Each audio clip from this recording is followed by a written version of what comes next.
welcome everybody this morning for taking part in this webinar entitled First Nation Literacy Strategies for Public Libraries. I'd like to thank very much Maria Morrison from Ningwakwe Learning Press, who has agreed to speak this morning. Maria is a member of Big Grassy First Nation in northwestern Ontario, and she's been employed at Ningwakwe Learning Press in Owen Sound since its beginnings in 1996. Maria is the publishing manager at Ningwakwe Learning Press, and she's responsible for collecting ideas for new materials at the grassroots level. She writes proposals and works with authors, editors, and illustrators throughout the development phase to ensure not only cultural inclusion, but accuracy, and to combine this with current literacy standards and LBS levels. I'd like to remind everybody that this session is being recorded, and if you could oblige us, if you would like to mute your line, press *6 on your phone, and that way we won't hear you shuffling papers or clearing your throat, or if somebody comes into the library, you won't be interrupting that way. Later on, if you wish to unmute and ask questions, simply key in #6. Okay? Maria, if you'd like to put your phone in lecture mode, you may by pressing *5, although it's not absolutely necessary. So I'd like to hand over to Maria and welcome everybody again this morning. And Maria, over to you. Thank you, Brendan. Thanks a lot for having me online here. I am speaking to you today from Owen Sound, nice snowy morning here. I don't really have a very formal, yes, I have a PowerPoint presentation here to show you, but also feel free to ask questions. I'll see how that goes. I mean, there's not that many of us here, so if you want to ask questions as we go along, you can either raise your hand or text me the question, and maybe I can just answer it while we're going along. This is my first time using this software in a webinar setting, so hopefully there's, if I have any technical issues, I'm sure Brendan will help me with that. And let's try my first slide. Okay, so who am I and why am I speaking with you today? As Brendan implied or mentioned, I am the publishing manager for Ningwakwe Learning Press. We've been situated in Owen Sound since we began. And he did a really good job of saying all the things that I do and working with. Right now, there's only me in my office as a physical staff member. We've got about 4 other people that work in sales and production and our executive director in accounting. But I work with about 15 people, authors, editors, who are remote from here, from, Winnipeg to Toronto to Timmins and all over the place. I work with authors and people, and we get that done online, by the phone, faxing, emailing. Ningwakwe Learning Press was established in 1999 as a not-for-profit organization. We were actually branched off of the Ontario Native Literacy Coalition as a project to develop materials that the literacy program needed to do their learner-centered approach that a lot of the First Nation programs implement. And this meant that every program was working with their own little binder of handwritten worksheets that they would tailor to each learner that came in and their interests and whatever. And when they would get together for a conference, they would share these and they would show them to other practitioners, and they'd go, wow, that's really great. Can I have a copy of that? And so that's how we got started, so that we would be the place that we could take this information, do it up kind of pretty, take their tried and tested materials that work with their learners and create materials for it. We were named after Ningwakwe George, Priscilla George is her other name, and we are funded through Ontario Ministry of Training, Colleges and University. And we've branched into being a publisher of cultural literacy resources as well as educational material. Our mandate in the beginning is we produce adult literacy materials. However, because of the intergenerational approach of a lot of the topics of our cultural material, it is used by schools, by colleges, training their teachers for cultural sensitivity training.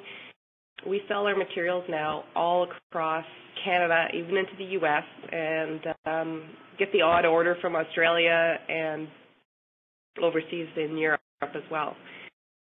Because of this, we are now branching out as a social enterprise, and by that meaning that we are still a not-for-profit. However, we are taking on other First Nation organizations and cultural organizations' materials that they've developed, and we are helping them get these materials published.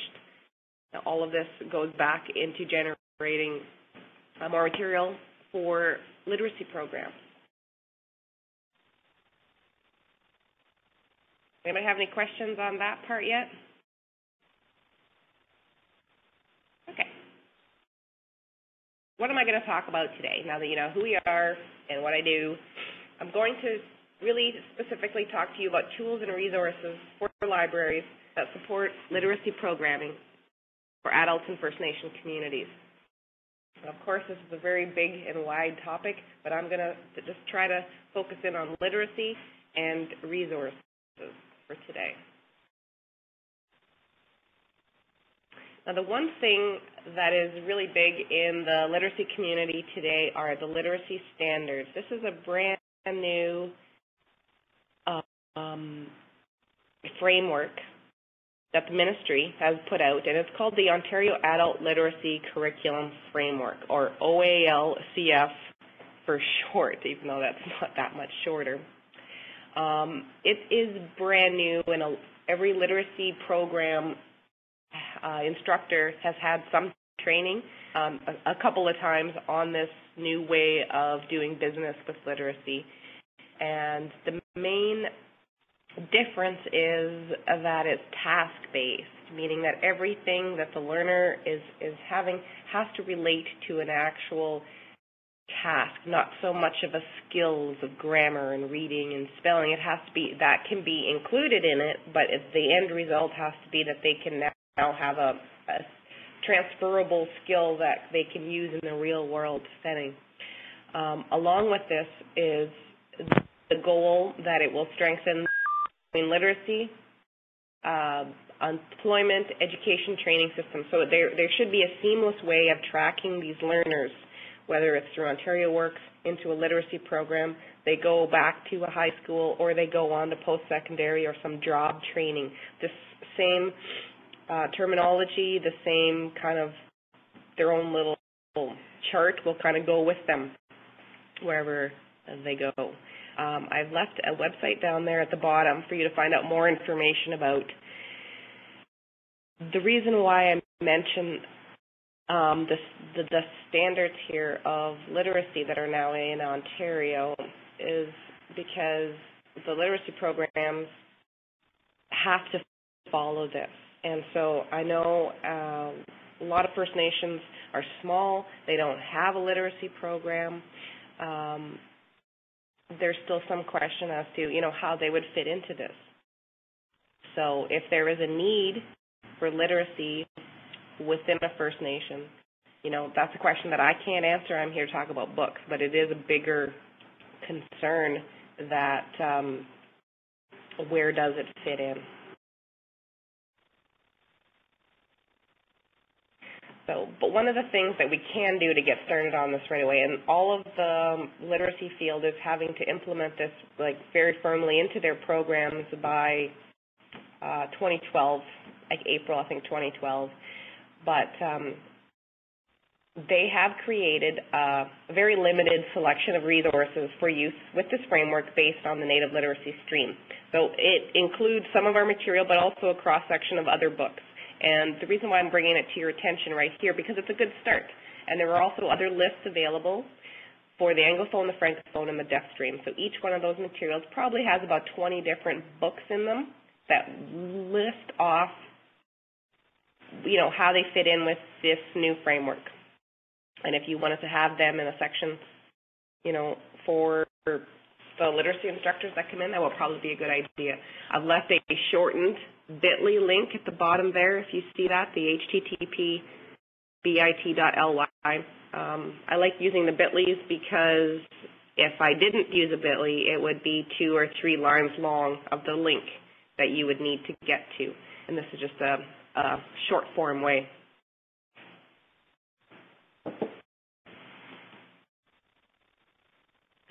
The Aboriginal literacy programs in Ontario right now, there are 26 that are funded through MTCU. I do know a few other First Nations who have literacy programming on reserve.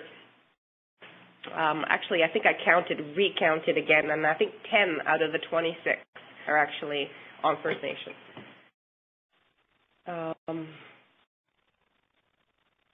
Is anybody here, if you want to raise your hand, if you are on a First Nation library on a reserve?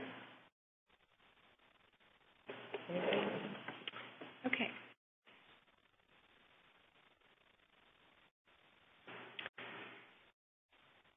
So I'm going to talk about our books now. We have a wide variety of materials that are all culture-based. They're all relevant to Aboriginal Canada. We have books which I'm going to talk a little bit more in detail on, about understanding broader literacy issues. We also have lesson plans, teacher's guides, curriculum, that sort of thing for instructors. Then there's workbooks for learners on grammar and skill. We have a few novels, and we also have some language material. The first book I'm going to talk about that I really think is a good primer to what's going on in Aboriginal literacy is this book called A New Vision Guiding Aboriginal Literacy. And not only does it mention some successful literacy initiatives across Canada,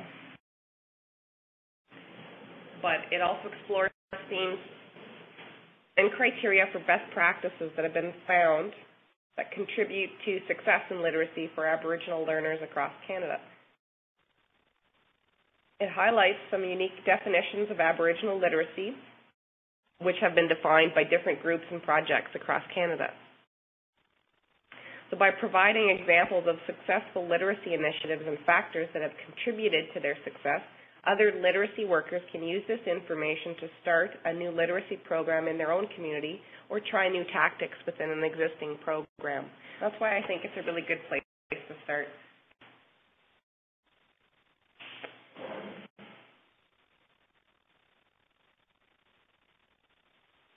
Another really good material is this material called The Story of the Seven Fires. It's based on the Seven Fires prophecy of the Ojibwe people. It's written by Sally Gay-Kejeonge, and she bases these prophecies and she builds it into a framework for Aboriginal literacy. She presents the Seven Fires teachings as in a historical perspective on the evolution of relationships between the Aboriginal and non-Aboriginal communities. The teachings also provide an explanation of traditional teaching styles, such as oral traditions, symbols, and ceremonies. There is also a CD that has or a DVD that has a video attached where she does a very compelling presentation that encourages participants to critically evaluate Aboriginal teachings and ceremonies. One way that some programs or First Nations have used this material is they show the video, and in the teaching manual there are some kind of community-based exercises that can help a chief and council or an education committee on a First Nation figure out the difference between adult literacy and their regular education programming, how that could fit in, or what are the needs of a literacy program, and also the benefits of having a literacy program or literacy training and some kind of instruction on or in their community.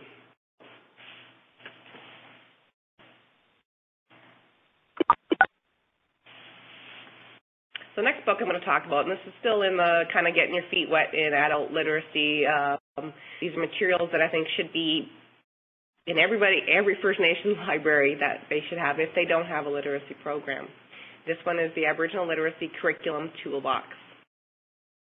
It's intended for literacy practitioners interested in fostering a learner-centered approach. It also encourages educators to be innovative, creative, and compassionate in their approach and delivery of curriculum to First Nation, Inuit, and Métis learners. This is a very academic material, and if you're interested in finding more about how to include mainstream materials or other cultural materials into your literacy program or into your learners' path, their goal path, or what it is they're looking to achieve, this is a really good material for the self-directed learning part of it. Now, this one is assessing literacy learning levels. It's actually, with the new OALCF coming out, this book is a couple years old, so some of the charts and how to assess reading levels of materials may not be 100% accurate according to the new OALCF. However, having said that, it is still a really valuable resource, because one of the questions we get asked all the time in our literacy materials is, well, what grade level is it at? And adult literacy speaking, we try not to put books, because obviously we're dealing with adult learners who have a greater capacity for understanding, concepts, abstract concepts and things. However, their writing level may be slow or lower.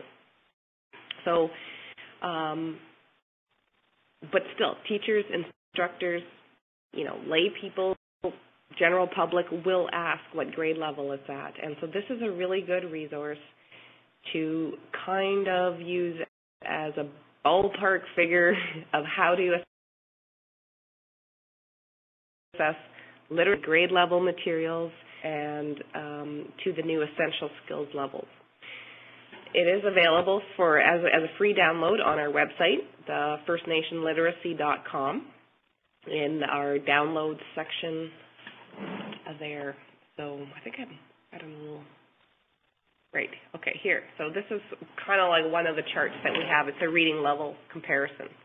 So you've got the literacy and basic skills, which is LBS level 1, and that corresponds roughly to a grade 1 and 2, where students can read some simple literary texts, graphic text, and informational texts, extend their understanding of text by connecting the ideas in them to their own knowledge and experience, and read and understand many high-frequency words. So if a literacy coordinator came into the library and was asking you for materials at adult materials that might be at around a grade 5, 6 level, you could go to the LBS level 3. I don't know how you'd have your materials organized. Now, the new OALCF only has 3 literacy levels, so they've taken those 5 literacy levels and basically lumped them into 3, and I believe basically levels 1, 2, and 3 are a new level 1. We're still working on this, and I think the ministry is still working on the standards and giving us the actual numbering system, but this is a pretty good guide to when you're assessing materials and where to stick them in a library setting. Another one, which is one of our most popular materials, is this big fat curriculum with 30 lesson plans. It's called Empowering the Spirit. It uses the medicine wheel as a guide, so it goes around 4 different directions, and we've got the 5 LBS levels of materials, of tasks and skill building, and it's all with cultural content. The stories that start with are from learning about respect, learning about teaching about working with elders, Aboriginal poetry. There's such a wide variety of material in there, and a lot of instructors, literacy instructors, actually like using the 1 to 2 page stories that are found in the beginning of the lesson plans in their classrooms as well. The other thing that I really like about this book is that it's got a very extensive bibliography, and that's also a really good place if you're trying to expand. So maybe we don't have all the books available in our catalog, but if you're looking to find new sources of credible Aboriginal content books, any of our books, the bibliography section of where we got that information or where you can get more information about that is a really good place for expanding that collection. Then we get into just some of our reading materials. We've got a wide variety of topics that our materials cover.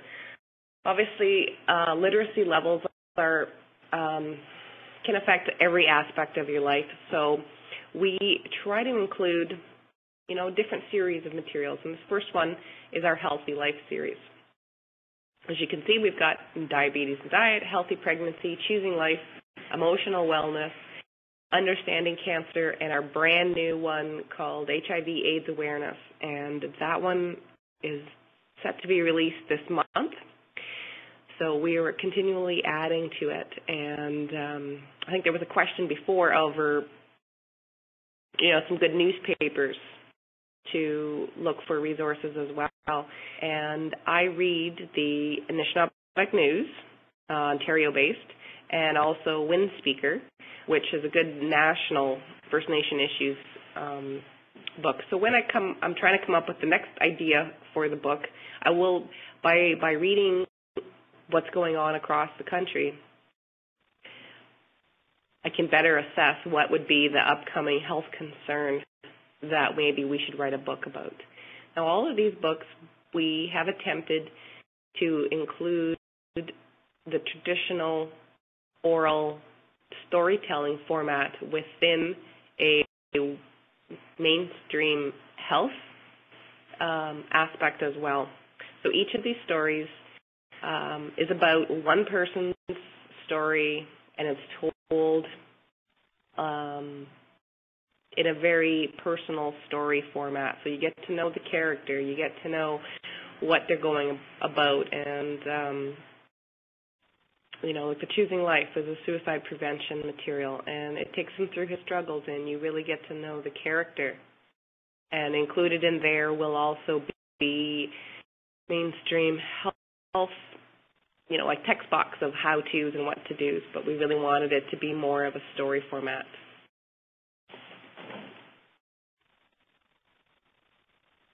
Our next material is family literacy books, and we've developed this Families Read Together format, and we've got 2 materials now for that, and it is, I think it's a remarkable new way of including 2 very different literacy levels in one book. On the one page, you will have how the parent reads, and there will be bigger words, smaller text. And then on the next page, there will be larger font, and it's written at about a grade 3 reading level. The vocabulary is grade appropriate. And then the parent reads. So the kid reads and the parent reads. And some programs we've actually had, it would be the reverse, where it's actually the parent reading the lower literacy level and the child reading the other. But it's a really good together reading format book.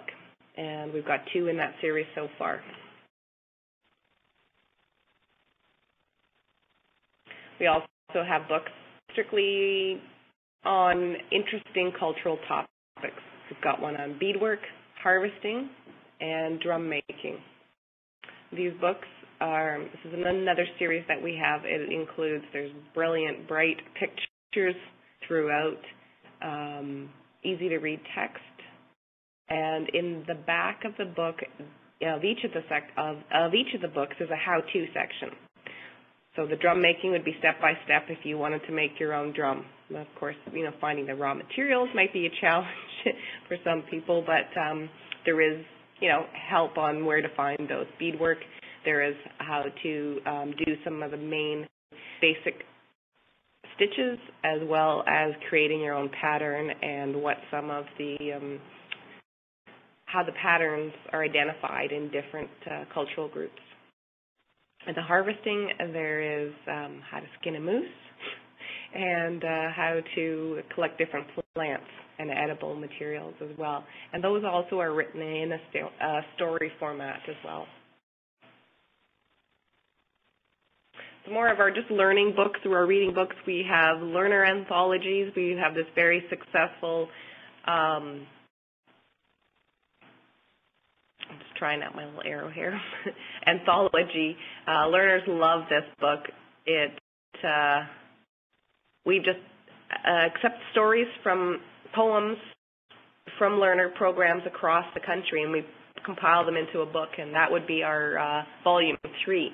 And it's a real inspiration to not only the participants who got published in it, but it's also a form of inspiration for new literacy learners when they read, I've been in a literacy program for 3 years, and look at me, I'm writing the story now, and 3 years ago I couldn't. A lot of the stories are very touching, and,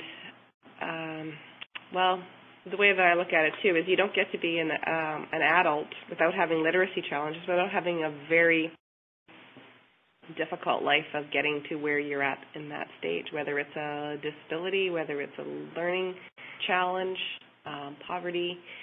Any of these issues can affect why you are an adult in a literacy program looking to upgrade your skills. Another book that we have that's really very touching is this book called Moving Beyond, and it's on residential school, but it's on understanding the impacts of residential school. We wanted to do a book that was a little bit different than what we thought was out there already, and so we didn't go into a lot of detail or depth on the challenges and problems and stories directly related to residential school. We figured we might leave that for another time, but what we wanted to touch on is how residential school has affected the generations today. Even if I didn't go to residential school, let's say, how has it affected my life or my children's lives? And so understanding those impacts of how it has far-reaching effects that's what that book is, and it's more of a positive and an inspiration type of material. Of course, we also have like entrepreneur and how to get a job and winning in your workplace. We have some materials and success in your studies, going on to post-secondary school. And this one that I've shown here is on, are you ready to mind your own business? And it's kind of like a manual. You can write in your own business ideas, but it's not so much like how to write a business plan and get funding. It talks more about the challenges and where you go to get help for that, but also from a very personal aspect of what are the things you're going to have to think about.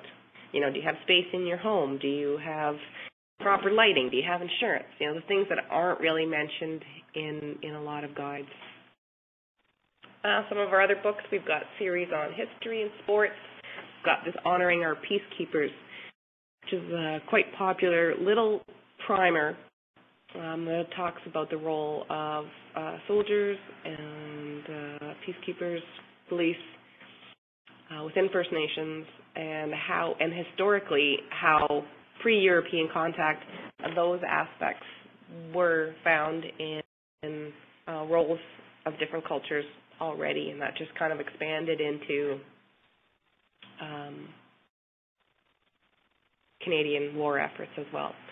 So we've started this series called our History, Our Future, kind of like told our way, and we've taken little-known First Nation tribes that I've been kind of amalgamated into larger groupings, and we really wanted to showcase some of the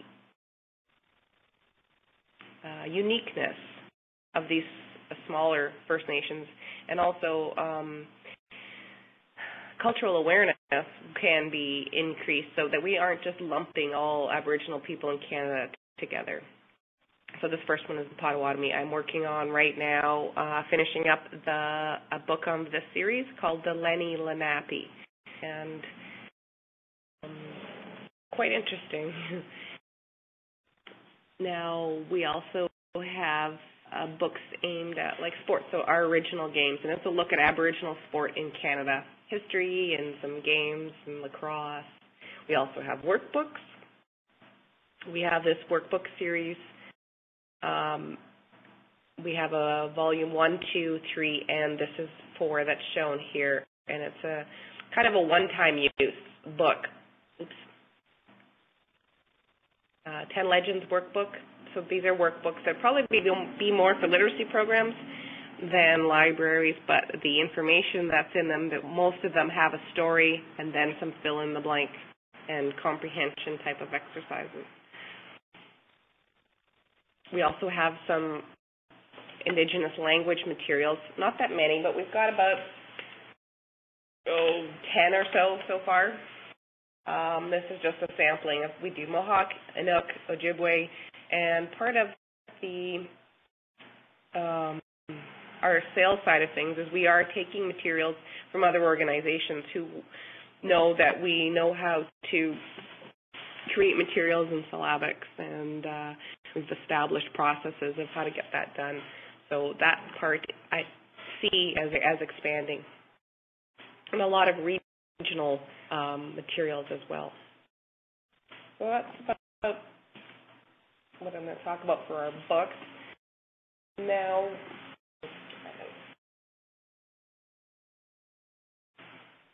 okay, so for libraries, specifically in organizing a literacy collection, I'm not a librarian, so I'm not exactly sure. And I know some of these places it's very small, but these are just some thoughts that I had, and this is where I could open it up to questions or comments from anybody on how to successfully organize a literacy, even a First Nation literacy collection.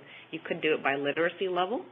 You could do it by culture. So do you want to have just a section on adult literacy, and combined in there would be our materials as well as other literacy materials.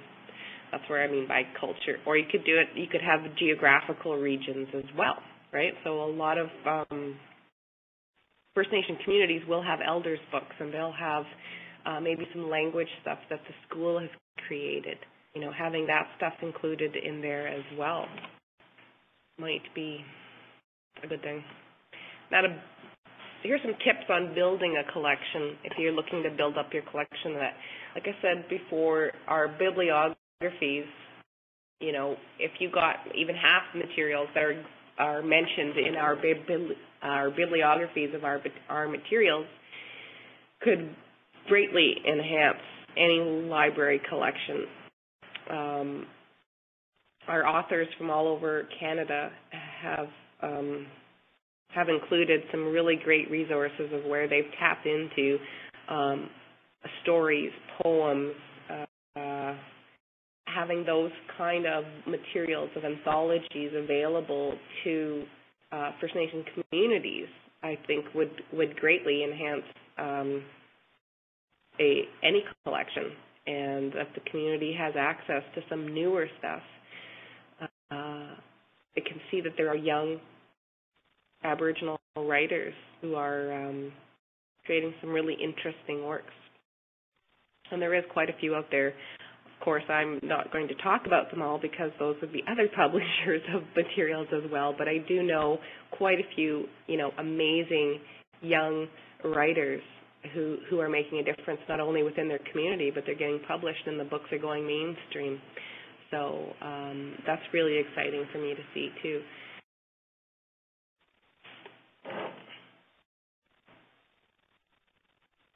Now, we do have some online resources. This is what our homepage looks like. I've just kind of shown you where the green arrow is. There's a downloads button, And on there, we have downloadable teacher's guide and student activities that can be printed off there as a PDF, and you can use them within, if you have the book that goes with it, then you can use these materials, right, that are free to use within lesson plans and tasks and activities. You could make a whole 2-hour section out of read the book and then do these exercises. That's where we will also be adding in new material every year. So if there's only 6 materials, I think there is now there for 6 books, we will be continually adding to that. And this is the middle of our homepage, and one of the projects I wanted to talk about briefly is this revision quest with CBC Radio. Now, they have done, I think they're in their 3rd. We've just finished their 3rd, maybe their 4th season. Each season has about 10 episodes, audio podcasts that are available.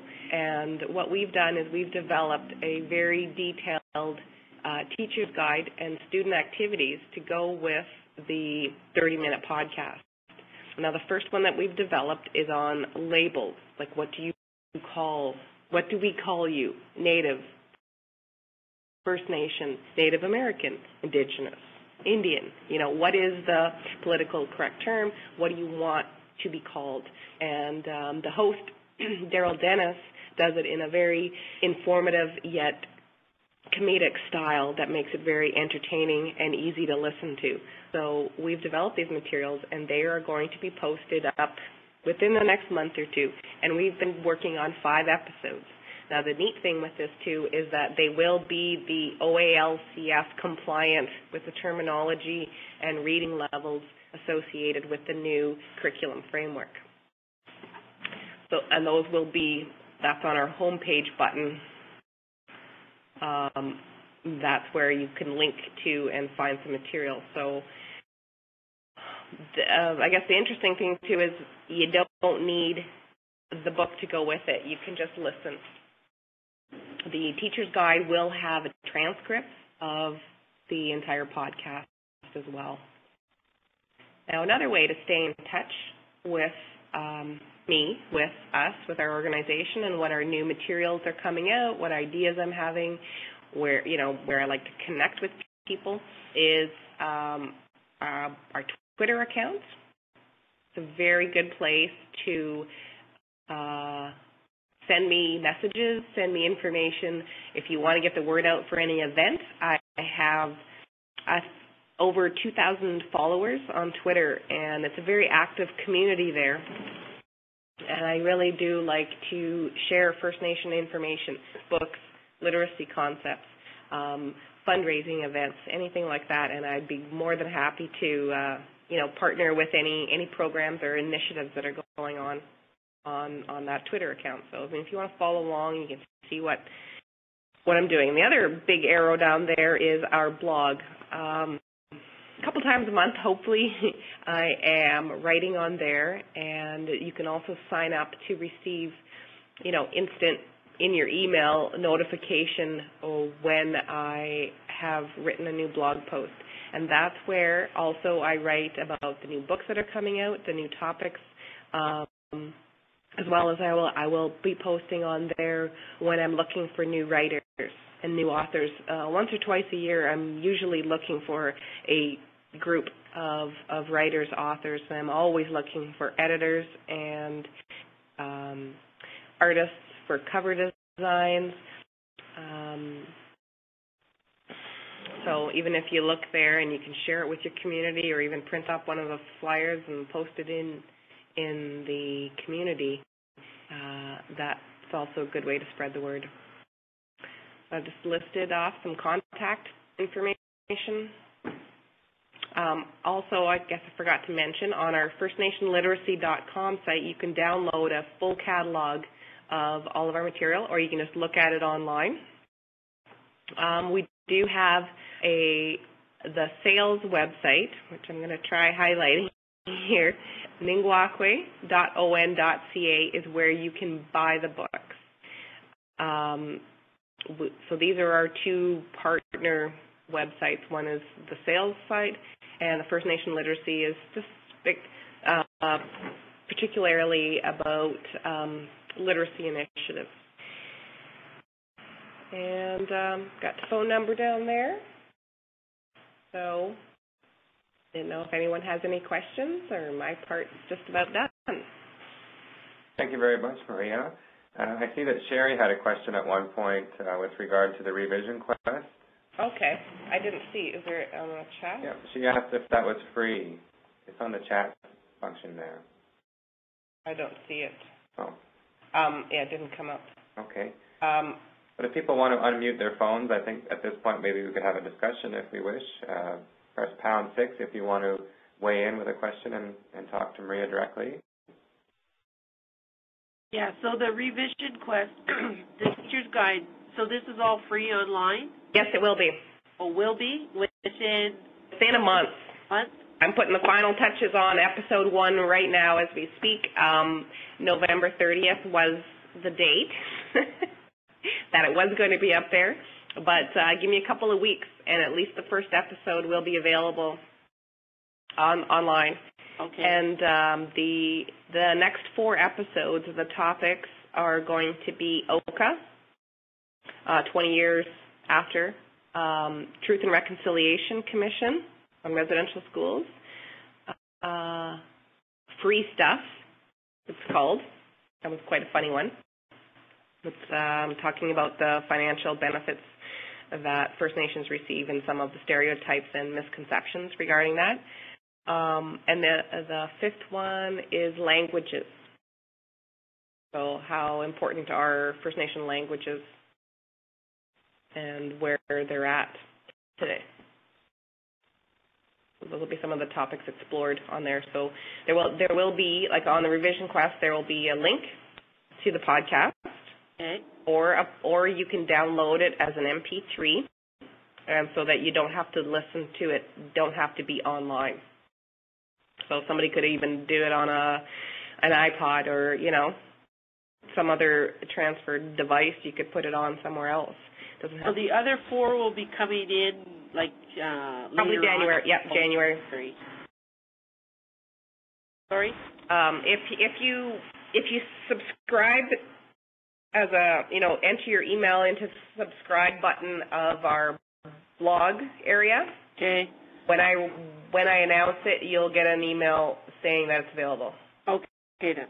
That's a good way to keep track. So you don't have to keep coming back and seeing if it's available. Right. Okay. So and then anybody can subscribe, right? Yes. Okay. Yep.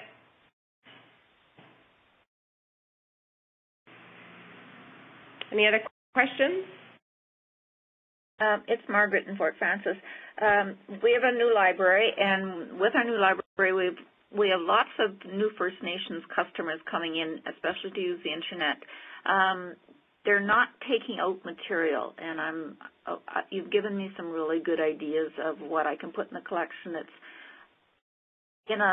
We're a population of about 8,000, so we have a fairly large collection. How do we? I mean, I could make a display featuring, new items that we've added, but I'm not sure how to integrate these books into the collection. I don't want to be offensive, and I don't want to separate them necessarily, but how do I... So are you talking about the First Nation cultural material, or are you talking about the literacy materials? More or less the literacy material. So how do you incorporate the literacy into your collection? Actually, I think you should highlight it. Okay. I think you should make it separate. And instead of calling it literacy, if you're going to put I don't know how your display would look or whatever, right? But you could call it, I don't know, I'm not thinking right, but call it something a little more positive than, increasing your reading skills or, You could throw a whole little marketing brand of, I don't know how you'd say it, but there are many different ways that you could improve your kind of marketing of literacy. So for the First Nations, for me being in Wakwemikong and Sherry, all resources that come in for First Nations is just marked with First Nation little tabs on it, on the spine label. Just a tab that says. Doesn't have its own little area because, we're a small library, so everything got integrated with each other. So this way here, both sides were being used because, the non-native stuff wasn't being used because they were just going to the First Nation stuff. So we integrated, and this way here we were able to get more out of our whole collection by integrating. Oh, okay, that's good. So by combining them, you actually got more use. Yes. Huh. I don't know how well that'll work. We'll have to play around with it. I think we have to separate it at first and then integrate it maybe. That's a possibility. Even just have new books, I'm sure you do that, right? New releases, new materials coming in, and then integrate them. Right. You could highlight new materials in different sections. When they come in, they'll see them. Right. The one thing with with all of our materials, I think, if you look in our catalog, they're all very bright, eye-catching books that need to be shown, like in the full cover, not just on the spine sticking in the shelf. Well, we have lots of display shelves that we can have the front out like chapters. Yeah, and I just rotate them. Okay.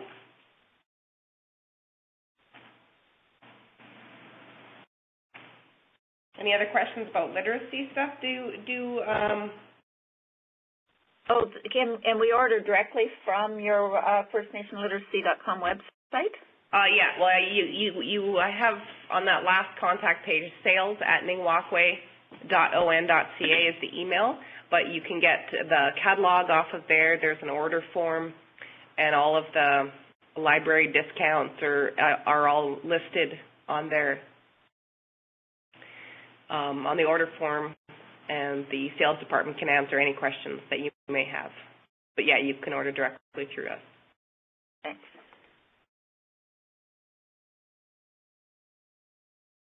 Any other questions at this point? That's it for me. Thank you very much. Thank you. Okay, well, thank everybody this morning, and especially Maria Morrison for speaking with us. I certainly learned a lot myself, so I thank you personally as well as professionally, Maria, for taking the time to do this for us. And, okay, thank you. Thank you for having me. It's our pleasure. And certainly, if it's okay with you, I could make these slides available to any participants today that wanted to take a look at the slides more specifically. Yep, for sure. And they can feel free to email me directly if they had more questions about any of the other resources that I mentioned. Great. That's perfect. Well, once again, thanks very much. And everybody hopefully is not buried under snow today. And stay in touch. And be watching for this webinar as well. We'll have it up on our website within 2 weeks. Okay. You can mention to your colleagues who may not have been able to join us today that the recorded version is available as well.